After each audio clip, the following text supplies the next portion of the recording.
আমরা আজকে যে জিনিসটা শিখবো সেটা হলো কোনো অনির্দিষ্টকে নির্দিষ্ট করা। তো অলরেডি আপনারা এখানে যথাযথ উত্তর দিয়েছেন। নির্দিষ্টকে অনির্দিষ্টকে নির্দিষ্ট করার ব্যাপারে আপনারা কি করেছেন? যথাযথ উত্তর দিয়েছেন। তার মানে আপনারা বোঝেন পড়াটা, বুঝতে পারছেন পড়াটা, ঠিক না? আপনারা পড়াটা বুঝতে পারছেন। কথা শোনা যাচ্ছে আমার? জি জি। যেমন দেখেন, কিতাবুন এর অর্থ হলো একটি বই। এই কিতাবকে যত জায়গায় নিয়ে আসেন না কেন, এটা শুরুতে আসলে এটা কি হবে না? বাক্য হবে না। কারণ কি? কিতাবটা এটা হলো নাকিরা, অনির্দিষ্ট। আর পরবর্তীতে আলিফ লাম দিয়ে ওইটাকে কি করা হলো? নির্দিষ্ট করা হলো বা ডেফিনিট হলো। আর এই আল কিতাবু দ্বারা কিন্তু পরিপূর্ণ বাক্য হবে। আল কিতাবুটা কি হয়ে যাবে তখন? বাক্যে সাবজেক্ট। আল কিতাবু, এখন আল কিতাবু হচ্ছে বইটি। আবার আবার আল কিতাবু মানে হচ্ছে শুধু বই। পার্থক্য আছে দেখেন। শুধু কিতাবুন মানে একটি বই, আল কিতাবু মানে বইটি। আবার আল কিতাবু মানে বই। এটা আসলে এই বই বলতে কি বোঝানো হচ্ছে? বই একটা বস্তু, ঠিক না? যেখানে আদান হচ্ছে একটু মিউট থাকি আমরা। কার ওখানে আদান হচ্ছে? তাহলে এখানে আল কিতাবু মানেও বই। তামরাতুন মানে একটি খেজুর। আর তামরাতু মানে কি? খেজুরটি। আর তামরু মানে খেজুর। তাহলে কিতাবুন আল কিতাবু আল কিতাবু, তামরাতুন আর তামারাতু, আর তামরাতু আর তামারাতু আর তামরু।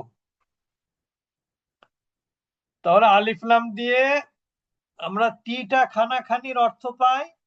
আবার আলিফ লাম দিয়ে কোনো একটা বস্তুকে পরিচিত করি। যেমন আত্মামারতু, খেজুরটি, এটা নির্দিষ্ট। আর তামরু, এটাও আলিফ লাম দ্বারা নির্দিষ্ট, কিন্তু এটার দ্বারা বোঝানো হচ্ছে খেজুর জাতি। খেজুর যত আছে সেটা বলা হচ্ছে যে আত্মামরু, খেজুর, ঠিক না? তাহলে সাআতুন, আস-সাআতু, আস-সাআতু, জাহরাতুন, আজ-জাহরাতু, আজ-জাহরু। বুঝেছেন? তুফাহাতুন, আত-তুফাহাতু, তুফাহাতু কি হবে? আত-তুফাহু।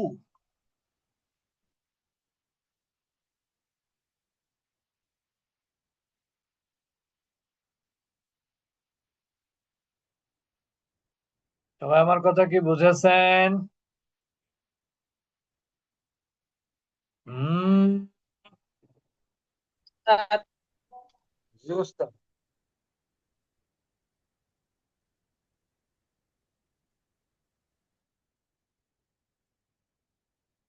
আচ্ছা, তাহলে সাআতু, এরপরে এইগুলো হচ্ছে, এটা হচ্ছে ইনডিফিনিট সাআতুন। আর সাআতু ডেফিনিট, আর সাআতুটাও ডেফিনিট। তবে এই সাআতু শব্দটা ঘড়ি টি অর্থ করতে হবে। আর পরবর্তী আর সাআতু দ্বারা ঘড়ি শুধু বলতে হবে। এখানে বলতে হবে একটি ঘড়ি। আর এখানে একটা দুইটা এগুলো বলা হবে না। বুঝতে পারছেন এবার? তাহলে রুম্মানাতুন মানে কি? আনার। তাহলে আর রুম্মানাতু অর্থ কি? আনারটি। আর রুম্মানু অর্থ কি? আনার, শুধু আনার, একটিও না, টিও না। ইনসানু অর্থ কি? মানুষ। আল ইনসানু অর্থ কি? মানুষটি। আল ইনসানু অর্থ শুধু মানুষ। গুরবুন মানে কি? কাক।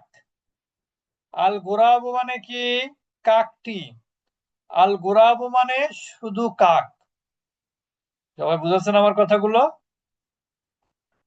এই নিয়মগুলো আপনারা ভালো করে আগে পড়েন, তারপরে আমরা ইনশাল্লাহ সামনের পড়া পড়বো। মনে থাকবে? এরপরে আমরা নতুন পড়া পড়তে যাচ্ছি না, কারণ এখানে কিছু নিয়ম আজকে আমার দেখানো হলো। এই নিয়মটা ভালো করে আয়ত্ত করতে হবে। নিয়মটা কি? আলিফ লাম দ্বারা ডেফিনিটও করা হয়, আবার আলিফ লাম দ্বারা কি হয়, কোন জাতি গোষ্ঠীকে বোঝানো হয়। বুঝেছেন? আহ উস্তাদ জি, বলেন। সাতুতে তা আপা বুঝি নাই।